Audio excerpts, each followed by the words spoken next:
Hey guys, how's it going? Welcome to another video here on the K-Tech channel. Today I'm bringing you the unboxing and first impressions of the Moto G77.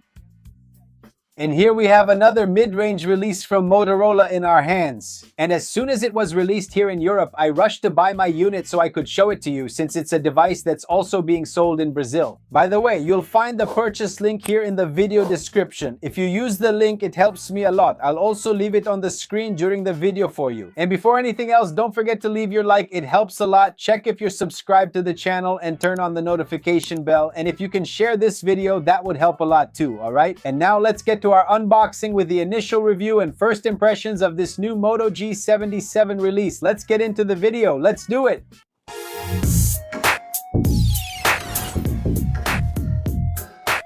Starting the unboxing, it's a white box with the Motorola logo and the FIFA World Cup 2026 logo, showing that Motorola is an official sponsor of the World Cup. And we also have the model highlighted. On the side label, we have the codes IME and the product version. On the back of the box, there's an image with the two color options and mentioning two of its highlights. 108 megapixel camera with ultra resolution and a 1.5K OLED display with extreme brightness. Opening the box, we immediately see the smartphone already placed in a case. And it's a black silicone case matching the color of the device with a very comfortable grip. Below it, we have a cover with a USB Type-C cable on both ends, an ejector pin, and a quick start guide, safety information, and an energy efficiency label. And as you already know, the version sold here in Europe doesn't come with a charger in the box, but if you buy it in Brazil through the link I'll leave here for you, it will come with a 30-watt charger. Now with the device already set up in my hands, we have a 6.7 8-inch AMOLED screen with a 120 Hz refresh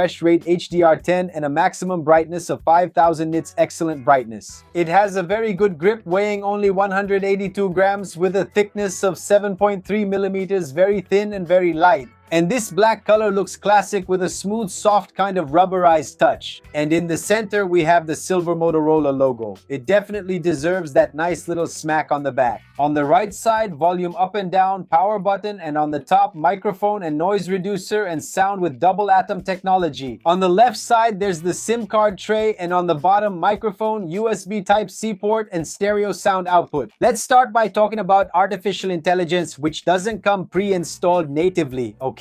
We only have Gemini, Perplexity, and Copilot, which come pre-installed from the factory. It has features for photo editing directly through the Google app, including the Magic Eraser, which is standard. As for the battery, we have 5200 mAh and the performance is great. In the PC Mark test, it reached 14 hours and 40 minutes of screen on time, which in practice will result in an average of 10, 11, even 12 hours of screen on time, which is excellent performance. Check out how thin this device is, yet its battery lasts a long time. Now let's go to the processor test. The MediaTek Dimensity 6400 with 6 nanometers, scoring 605,000 points on AnTuTu. That's a good score, guys. It will run well on light games. Now, if you like heavier games with ultra-realistic graphics, you'll need to lower the quality and the game's resolution to get better smoothness, okay? If you don't leave everything at the maximum, it will end up lagging a bit. Your game will get a little delayed. It heated up to 31 degrees and lost 5% of battery. Let's now show some footage of playing with it. You can see that in the graphics settings of COD Mobile itself, you can't set everything to the maximum, okay? It limits everything for you precisely so you don't have any kind of freezing. As you can see, it's running very smoothly, right? But as I already said, it's not the highest setting the game allows, okay? Guys, it's a good processor, but it's not top of the line, of course not.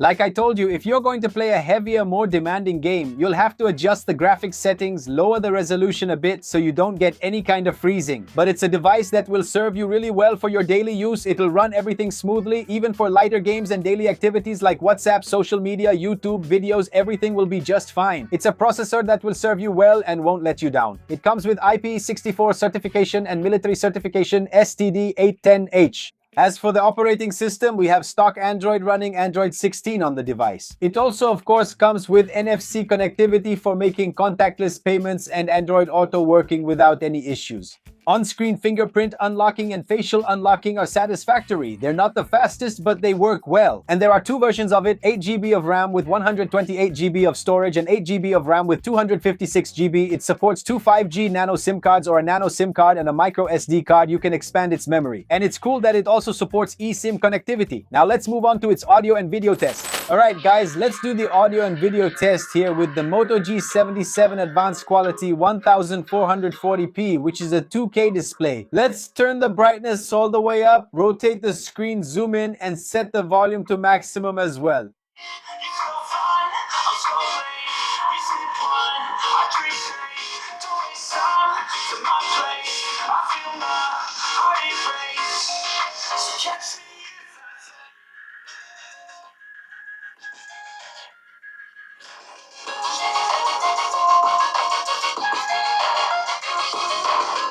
Guys, I really like the screen on this device. The colors are very beautiful. The brightness is really strong too. I liked it. As for the audio, it's good audio, but it's not excellent or amazing. I found the audio to be very sharp, very thin, very shrill anyway. Maybe that's just my perception, okay? But it's audio, let's put it this way. That's compatible with the price range that's being asked for this device here. And not to mention that it also has the double Atmos signature, which will improve the audio quality it delivers, right? But I repeat, it's not top of the line audio, okay? Now let's start talking about the cameras. On the front, we have a 32 megapixel camera recording at 2K 30 FPS.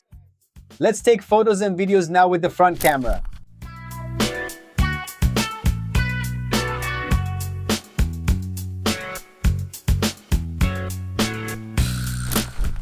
And here we are guys with the front camera of the Moto G77 maximum resolution 2K 30 FPS. Walking a little, let's get into some shade here.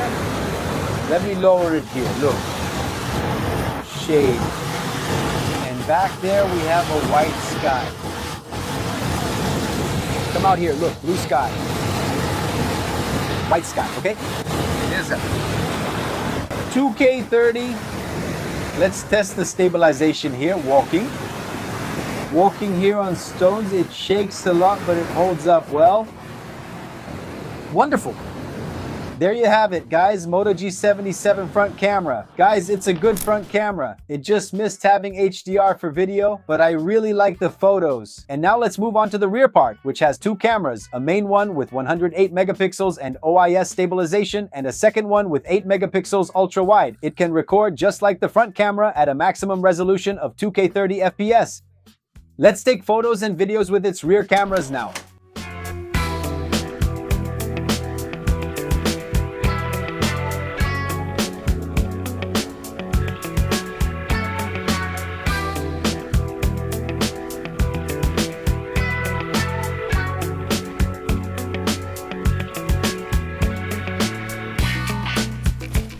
Rear camera guys on the Moto G77 max resolution 2K at 30 FPS. Walking here, holding it only with my right hand. Here you can see its focus is really fast. Let's zoom in here. A maximum of half a dozen, 6 times, okay? It stabilizes very well. Awesome. Coming back here, walking a little bit so you can see it stabilizes really well too, huh? It stabilizes well. Even here, just 2 stones. Top-notch stabilization, huh? There you go, very good. Now, full HD 60, spinning around a bit more here. Let's check the zoom. Also 6 times, okay? But look how it loses quality, how it loses resolution. Let's go back to 1x here, look. It's much smoother, of course, because of the 60 FPS. But it loses a lot of resolution. Resolution.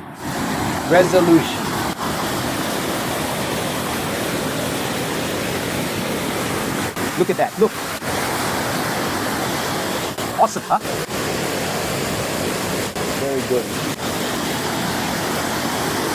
Let's come back here now.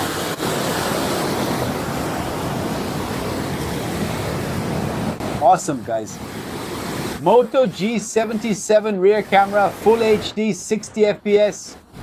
That's what I mean, guys. I love the rear camera photos and videos. They turned out great. Of course, we do miss that zoom, you know, the one that goes farther with a longer reach, but that's because it doesn't have a periscope lens. That's totally understandable. But for what this device is meant for, I liked it. Anyway, comment down below what you thought about the camera results too. And now let's wrap up our video with the final summary, positive points and negatives in my opinion, starting with the positive points of the device: screen battery certifications, NFC connection, and I'll also include the cameras here. For its price range, these are cameras that will serve you really well, both the front and the rear ones. And as for the negative points, in my opinion, the processor could be a bit more powerful. Its audio, even though it's stereo Dolby Atmos, I think it still lacks a bit of quality, and I also think its charging could be more powerful. Only 30 watts there is something very, normal. It's something very common for a basic entry-level device, let's put it that way. But anyway, I want to know your opinion. What did you think of this device? Is it worth it? Is it not? Is the device cool? Is it not? Did you like the video? Leave your like. Didn't like it? Leave your dislike. No problem at all. Check your subscription to the channel, the notification bell, so you don't miss any news, any launches, any exclusives here on the channel, all right? And if you can share this video, I'd really appreciate that too, all right? We're in this together, guys. Thank you all so much. God bless you. Big hug. See you next time. Thanks. I'm out.